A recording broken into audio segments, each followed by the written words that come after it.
All right, this last section just really has questions and thoughts that we might want to add to this discussion about orientations.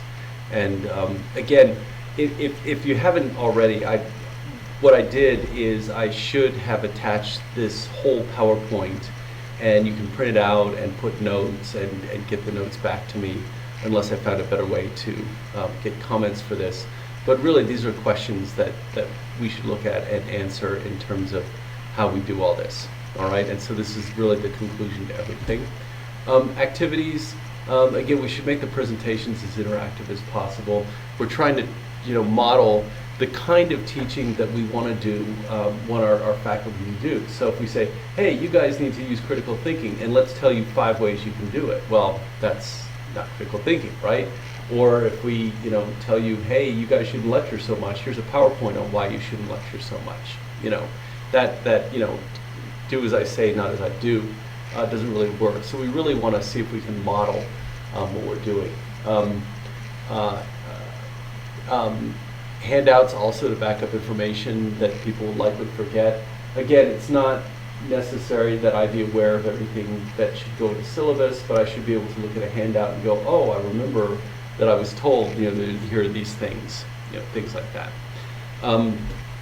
Questions. These are just questions that I thought were important. First of all, is it necessary to cover Illuminate? I know it was discussed in some of the in-service that I saw. Maybe that should be a separate training session. What about free online pedagogical resources? For example, what I'm using right now is Screencast-O-Matic. It's free. I know some people have Camtasia. Should we have trainings on that? Probably do. But it might be great to say, hey, if you want to experiment with things and you can't afford it, here's SoundCloud, here's Screencast-O-Matic, and then there's tons of other things, and people will be giving me tons of other free resources. What has the attendance at these sessions been like in the past? Have they been well attended?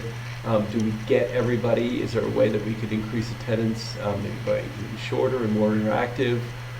What's been the feedback? Have people liked the other session? I don't know. Again, I adapted the material that I saw, but I assumed that we want to do something different. But if the feedback has been, hey, I like 4-hour sessions, I like food, this is awesome, then maybe we need to go back to something like that. How many people should we expect?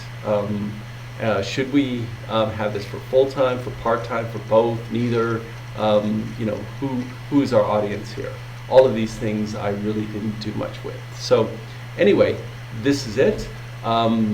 We're at the end of this video series, and I think, again, in the spirit of modeling thing, let's go out and kick ignorance's butt.